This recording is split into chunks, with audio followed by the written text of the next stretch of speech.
When most people think about improving their drawing skills, they imagine filling their sketchbook with anatomy studies, perspective exercises, or detailed illustrations. But recently, I had a freelance gig where I had to storyboard my ideas to a client, and it got me thinking about how storyboard artists have different drawing problems. They're not trying to create finished artwork. They're trying to communicate ideas as fast and as clear as possible to meet their deadlines. So I started looking at the habits that improved my drawing the most as a storyboard artist. And honestly, most of them had very little to do with drawing beautiful pictures. They had everything to do with communicating visual ideas.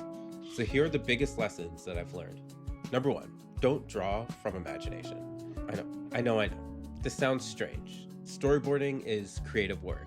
So, of course, we have to use our imagination. But imagination needs fuel. Whenever I'm boarding a scene, I'm constantly gathering reference. I'll reference acting, camera angles, hand gestures, facial expressions, body language, movie shots, and photography, even myself in the mirror. Because the truth is, the more visual information you collect, the more convincing your drawings become. The goal isn't to copy, the goal is to understand. Storyboarding from imagination isn't creating something from nothing. It's taking real world observations and reshaping them into something that serves the story. Number two, warm up before you board. One of the biggest mistakes students make is opening a storyboard assignment and immediately trying to draw perfect panels. That's like sprinting before you've stretched. Whenever possible, spend 10 or 15 minutes warming up. Draw poses, sketch expressions, do gesture drawings, fill a page with hands, anything. The goal isn't to create good drawings. The goal is to get your brain thinking visually. Because once you've warmed up, you'll make decisions faster. You'll stop second guessing every line, and your drawings become much more confident. Number three, learn your visual library. People often ask how storyboard artists draw so quickly. The secret isn't speed, it's familiarity. I can't even say that word. What is going on? It is familiar. You know what I'm trying to say. The more things you've drawn before, the easier they become to draw again. Cars, trees, people sitting, people walking, people talking, rooms, furniture, camera angles.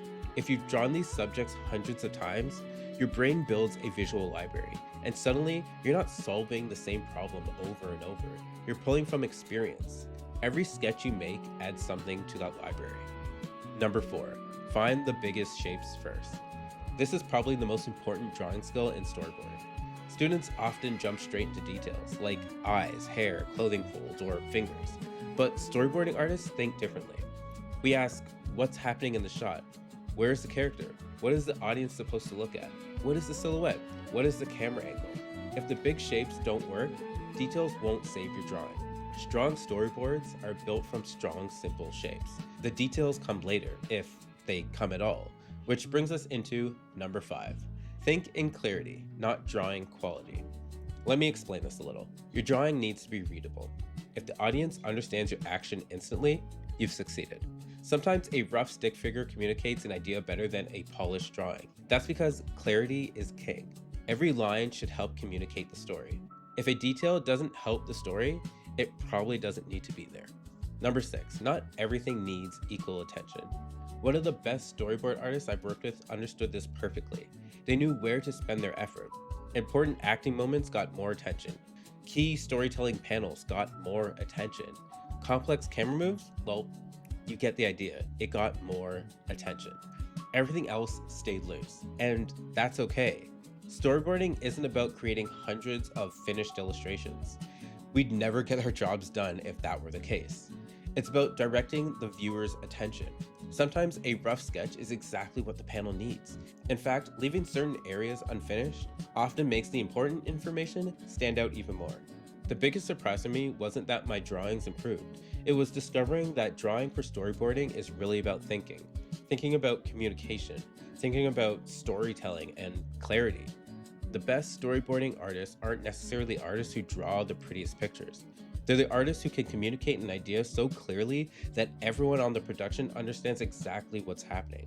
And if you focus on observation, warm-ups, building your visual library, simplifying shapes, and communicating clearly, your drawing skills will naturally improve along the way. Because at the end of the day, storyboarding isn't about drawing, it's about visual storytelling.